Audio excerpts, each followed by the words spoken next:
Oui, vous avez peut-être vu passer l'image et le nom de l'homme présenté comme un héros national, celui qui a désarmé l'un des deux tireurs. C'est un musulman qui a sauvé des personnes juives.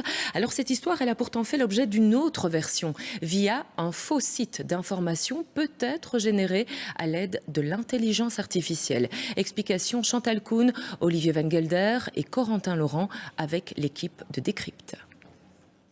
Il était encore inconnu aux yeux du monde avant de poser cet acte. L'homme désarme un terroriste à main nue et le tient en joue, alors que son complice continue de tirer à seulement quelques mètres. Un acte qui lui vaudra des blessures par balle, mais dont la bravoure est immédiatement reconnue dans le monde entier. Putting his own life at risk to save the lives of countless other people. That man is a genuine hero, and I've got no doubt that there are many, many people alive tonight as a result of his bravery.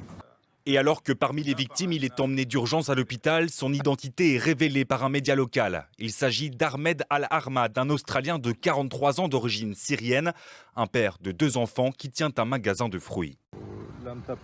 Aucune agence n'a manqué de relayer son acte héroïque. Et pourtant, sur les réseaux sociaux, des dizaines de publications consultées des centaines de milliers de fois sèment le doute sur son identité. Il s'appelle Edward Crabtree, un habitant de Bondi, pas un certain Ahmed. Et ces internautes renvoient toujours vers le même site, The Daily, un prétendu site d'information qui assure avoir interviewé l'homme qui a désarmé un terroriste. J'ai simplement agi.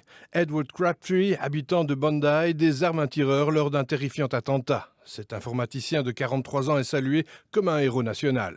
Toutefois, en y regardant de plus près, plusieurs indices permettent de penser qu'il s'agit là d'un faux site d'information. Quand on rafraîchit cette page, les images changent à chaque fois. Donc les images qui sont à gauche, à droite, au-dessus, des images d'illustration, à chaque fois elles changent à chaque clic et donc c'est peut-être une IA qui est derrière et qui génère quelque chose de nouveau à chaque demande de l'utilisateur. Autre indice, le site internet du média a été créé hier, le jour même de l'attentat, de quoi trahir une tentative de désinformation du public.